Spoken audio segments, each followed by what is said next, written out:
I have said many times that Fiji is a lucky country to be blessed with so many rich religious traditions. Today, we are especially lucky as we can celebrate one such tradition alongside a moment in history that brought this celebration and so much else to Fiji. Today is both the 120th anniversary of the first Ram Leela presentation in Fiji and the 143rd anniversary of the arrival of the ship, the Leonidas, and the start of the Girmit era. On this day, in 1897, the Leonidas became the first ship to carry indentured laborers from British India to our shores. I've just come from a solemn event marking that moment. I saw a truly remarkable dance performance that conveyed the story, the struggle, and sacrifice of the Girmitier, which I could never do justice with words alone. It is something you must see and experience for yourselves to fully appreciate. And I'm glad to see we are joined by musicians, by dancers and performers hailing from all over Fiji who can continue bringing that history to life this evening in a way that words never could. Tonight is part of the story that began at the shores of Navua in 1897. For generations, the traditions brought by the Girmitier to Fiji have added layers to our cultural fabric, not only in the form of celebrations, but by strengthening the shared values that matter for every Fijian. This festival is the perfect example. The story of Rama's life carries lessons and ideals that any worthy child, sibling, student, spouse, friend, or leader should strive to emulate.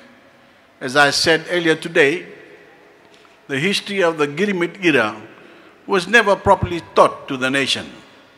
It is a history we are still coming to terms with.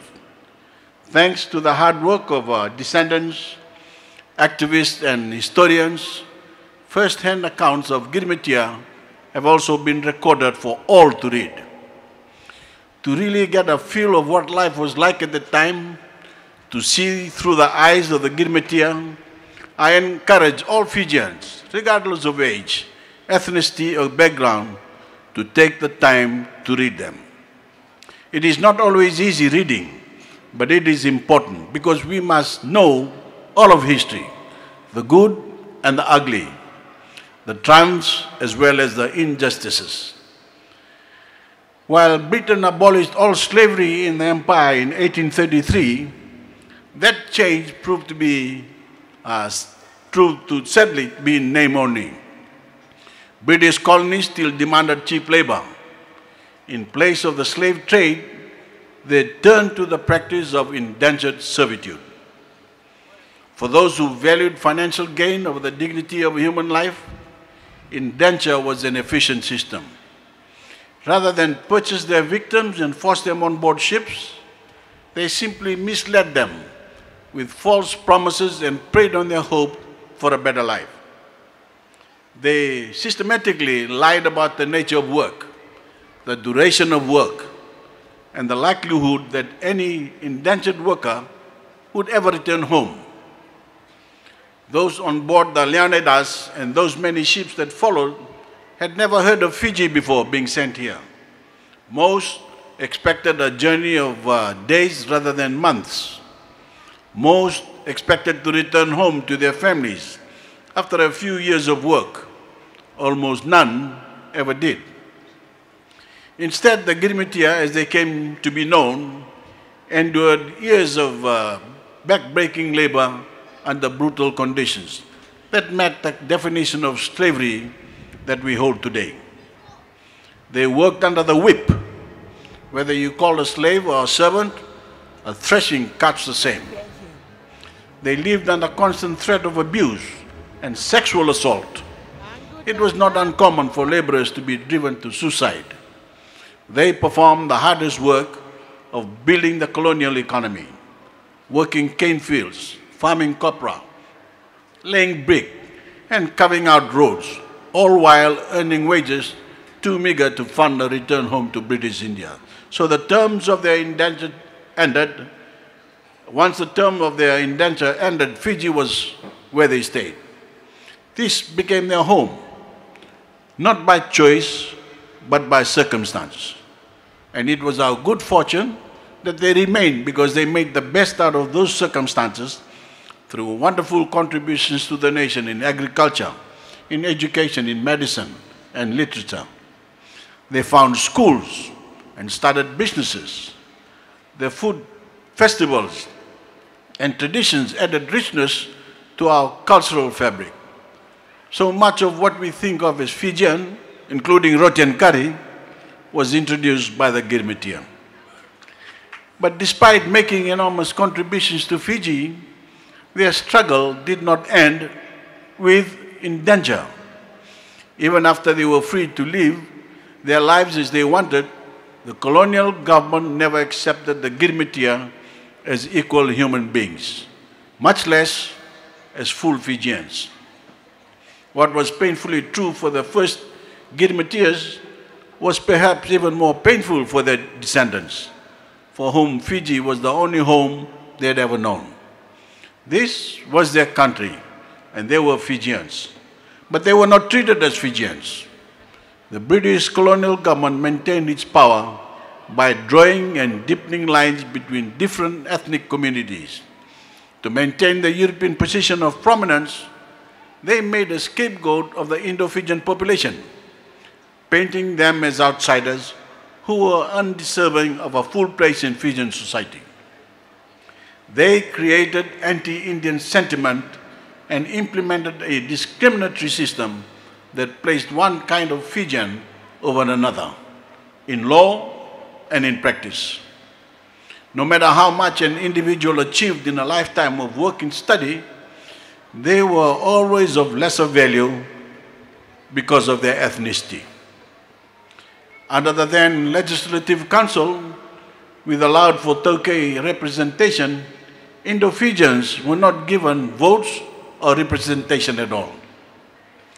We lived with that legacy for years post-independence under an electoral system, the colonial economy, only to be told that you and your children did not have a place in it, and that your presence in Fiji was only tolerated. Imagine, so you, your parents and your grandparents, what left Indo-Fijians with votes of lesser value.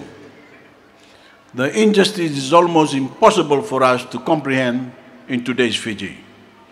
Imagine being born in Fiji, you were not considered a genuine Fijian and were denied an equal voice in election. That is the cold truth of our history. We know it from the painful accounts of those who lived through it. Accounts of being worked to the bone, accounts of abuse and discrimination, accounts of rape committed by overseers against the laborers. And for decades afterwards, accounts of being denied basic dignity in their rightful home.